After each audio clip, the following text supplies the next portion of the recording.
Stephen A. Smith is one of the most lucrative, bold, entertaining, noble sports analysts today. Although Stephen A. wasn't always inspired to be the analyst he is today. Smith was born and raised in New York to a mother of 7 in a small house, he says. Smith always had passion for the game of basketball and hopefully one day reach an NBA. As Smith reached college at Winston State University, he majored in journalism and played for the Division II team. While his career ended as a player, he rose and became a sports beats writer and then furthered himself in the national spotlight, debuting his show Quite Frankly with Stephen A. Smith, airing in 2006 on ESPN. In the show, Smith hosted numerous of the top athletes such as Kobe Bryant, Shaquille O'Neal, and Layla Ali. Smith focused on asking the tough questions and didn't mind getting personal as well. You know, before I even ask this question, I want to show you something that Magic Johnson, person you've idolized for years, had to say about the departure of Shaquille O'Neal from Los Angeles to Miami. Here's what Magic Johnson had to say. Take a look. They still don't make sense to me. Here's two young men, the two best players in the game. They could have went down in history as the best two duos to ever play in this game together. Better than Magic Kareem? They could have been. They would have won more championships than us. Better than Michael and Scottie. They would have won more championships. But it was interesting to me, Stephen A., that they had these issues. And so there was nobody in the locker room to sit these guys down. Nobody said, look, man, and I was trying to tell both of them, you're better off with one another than you're going to be apart from each other. You hear something like that coming from the great Magic Johnson, somebody you obviously idolize. What goes through your mind? One of the things I wanted to give you the platform to really discuss why couldn't that work in your estimation? Just you two. What was the reason? In 2012, Smith joined the show First Take on ESPN. This was a sports debate show inviting celebrities and showcase Smith's skills as a reporter as well. Smith would tweet breaking news on the show and talk about the topics he's recently reported about. As an analyst, mistakes are bound to happen on camera, which is why it's important for them to speak clearly and help everyone interpret their words correctly. Smith identified what was his 3 biggest regrets as a reporter in an interview back in August. You ever regret anything that you've said on the air? Of course I did.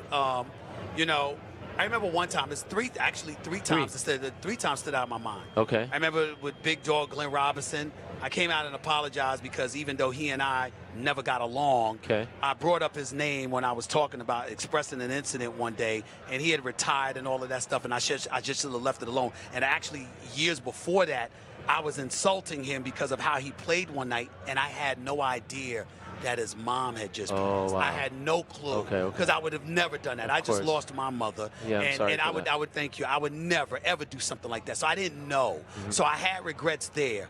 And obviously, when I got suspended for the week, when I uttered the word provoke, I didn't mean it the way that it came out. I was just simply highlighting that if somebody is a punk and a no-good bastard who would, domestically abuse a woman, and you decide to have that person in your life, be careful about the situations that you put yourself in because the person's a punk and they're crazy and they're amoral and you don't want. But I uttered the word to provoke, to express that sentiment, and it was inappropriate.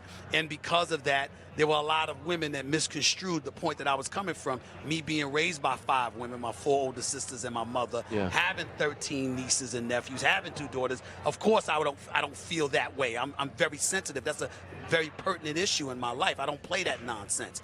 But it didn't come across that way because of that word, and that was my regret. What was number 3? Well, one time with Allen Iverson. And, just talking about, and it was not what I said, it was what I wrote. And I had written an article about him, Philadelphia 76ers, and I wrote it for ESPN and others. And, I basically talked about how he got himself, actually it was in the Philadelphia Inquirer, but actually he had gotten himself in trouble. And I couldn't reach him. And so I wrote this article about how he partying too much, drinking a little bit, you need to slow down, blah, blah, blah. And he and I didn't speak for 2 years. Wow. And he was furious. And I confronted him finally. We caught up to one another in Atlanta. And I confronted him like, all of this is misconstrued, is unnecessary. There's a lot more stuff that I could have wrote that I did not write, et cetera, et cetera. He said, you don't understand. It's not that it was written, that it came from you. Somebody that I know, that I trust. He said, damn, it couldn't have waited till you reached me. Now, I had a deadline. Sure. And I couldn't reach him. But I still felt like I should have waited in hindsight. Smith has taken social media into the next level, having a Twitter and an Instagram account. Smith uses Twitter daily on either reporting player breaking news or criticizing player games live. Unfortunately, athletes have accounts as well, and they see and express their feelings as well about him. One of the more recent social media disagreements was between NBA player J.R. Smith and Stephen A. Smith, talking about the new retro Nike hoodies that the NBA has recently received. One of the more known arguments from Twitter was NBA superstar Kevin Durant possibly leaving his team the next season, and Stephen A. also reporting that there might be 3 other teams he might be considering. Unfortunately, this ended bad for Stephen A. Smith because Kevin Durant accused him of lying and having him being slandered. For a hoodie. I don't know why the hell Nike did that. They need to get rid of them damn hoodies. There's no place for a hoodie. A hoodie shouldn't be attached to a uniform that you can wear while you're on the bench during a game. But J.R. Smith had it on, and he wasn't happy. And psychologically, he can't deal with the relegation to the degree that Dwayne Wade can deal with it. All right, so J.R. Smith clapping back on Twitter. I'm going to read 3 tweets for you. This first one, this man is always reaching. What does me wearing my hoodie on the bench have anything to do with reminding white people of Trayvon? 1, they shouldn't forget about him. And 2, how does me, out of all 450-plus NBA players, seriously keep my name out of your mouth? And you want to talk about me not playing, that's fine. But don't try and put me in something I have nothing to do with. And I'm not the only one. So Steven? I want to preface my comment by saying that to let everybody know that I acknowledge these things. But it's important that if you're going to get at me, you know, look, I'm sitting up here bloviating, we talking, we going back and forth. But make no mistake about it, I know what the hell I'm talking about. And when you challenge me on issues, particularly on things that are fact-based, I'm going to be ready. And J.R. Smith is wrong about this. I wasn't talking about J.R. Smith. I was talking about Nike. Nike's the one that made the hoodies. And I wasn't talking about him wearing a hoodie during layup lines, layup drills, or the warm-up line, or whatever, the layup line, rather, or whatever. I was talking specifically, since J.R. Smith wants to ignore this, I was talking specifically about the J.R. Smith that was on the bench because he had only played 3 minutes in the fourth quarter of that opener against Boston, Max Kellerman, when he was sitting on the bench with his hoodie on, looking like a sad puppy because D. Wade was on the floor. Kevin Durant is the one that's lying. I have interviewed Kevin Durant. His rookie year, I interviewed him at his home in Seattle. I interviewed him years ago when we were in Orlando for SportsCenter. I've talked to him on several occasions, literally within the last year, where we've run across one another at an arena, or one time we saw each other at 40-40 because obviously he's being repped by Rock Nation right now, whatever the case may be. No reporting that went on in that regard, right? Just pleasantries and things of this nature. That statement that he came out with, that was a surprise to me because I had no idea that he had any kind of problem with me whatsoever, okay? I wasn't aware of it, so it was news to me. That's point number 1.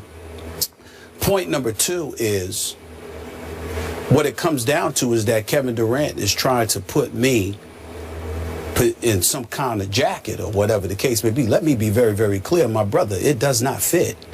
You are in no position to question my credibility whatsoever. A matter of fact, one would argue, what position are you in to question the credibility of anybody in the media, particularly when the last time we really heard you say anything of significance, it was when you were addressing the media or undressing the media in February and telling them, could y'all put up this quote for America? Kevin Durant is a good dude. His family is wonderful. He's wonderful. There's nothing negative that I have to say about this person as a human being. I am addressing what he said about me.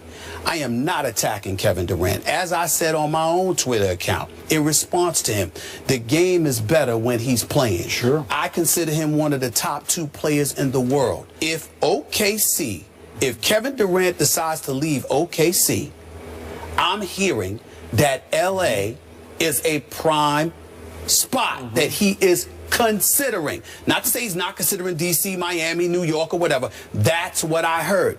I'm not lying. If I were wrong, Kevin Durant would have signed his extension with OKC. Smith has become a pioneer for many soon to become analysts because of his free use of social media while engaging with his fans. He also has done well for the black community because he's been a major factor as others have continued to get hired.